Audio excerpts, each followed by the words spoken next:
this video, let's talk about the starting position for a forward walk. So whether it is a cha-cha forward walk or a Rumba forward walk, or many things from this explanation will also apply to samba and even paso doble and even jive. But let's focus it specifically on cha-cha and Rumba. So let's say your routine is starting on your left foot forward with your right foot back because you're about to go forward. First, let's make sure that your legs, both of your legs, are incredibly straight.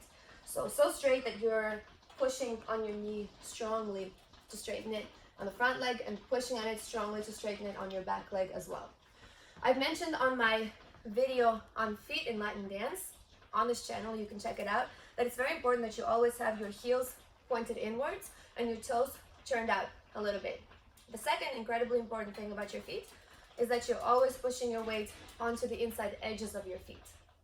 And the third very important thing is that you always have one foot in front of the other. So you don't want to be standing like this if you're going forward, or like this if you're going forward.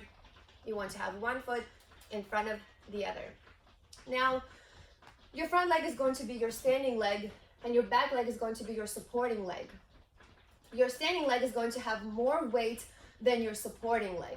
So there's maybe, let's say, 80% of your weight on your front leg and 20% of the weight on your back leg.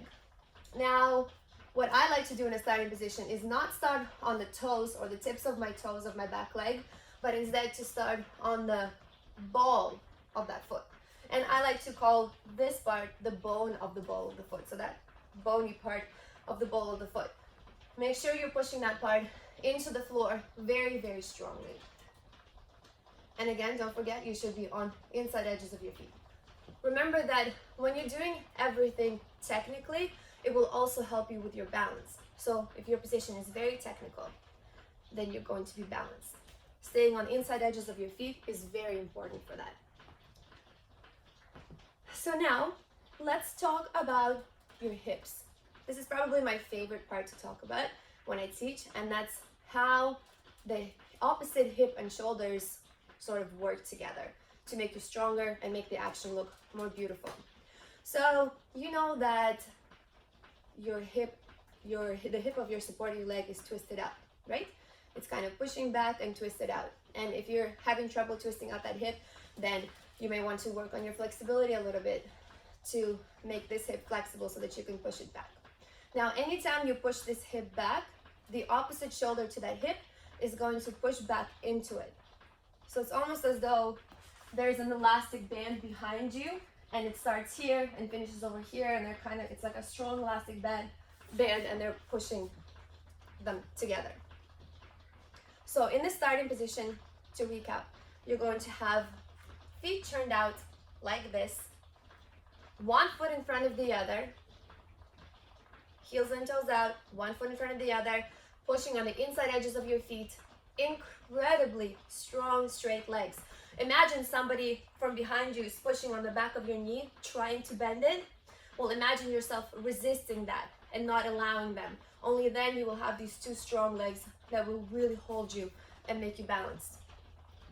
Twist out that hip, open up that hip. I did a video on pendulum action in a forward walk, and having your hip out there allows you to do this pendulum action after before going into the next step, right? So starting position, open up that hip, and if this hip is opened up, your body, your upper body is going to want to do this. It's going to want to follow the hip, which is not good. Hence why the shoulder pushing back into that hip from behind your body is going to help you so much. Having this shoulder push back also helps you kind of expand this rib cage, which is what you want. When you're in a starting position and you are on your left foot forward, you want to expand your left rib cage forward.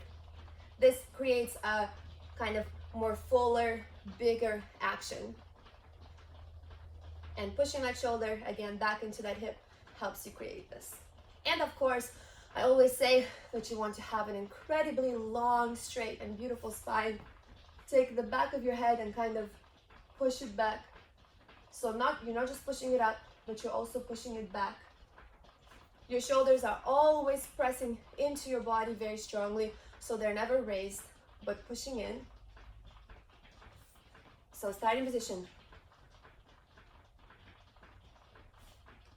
Diagonally.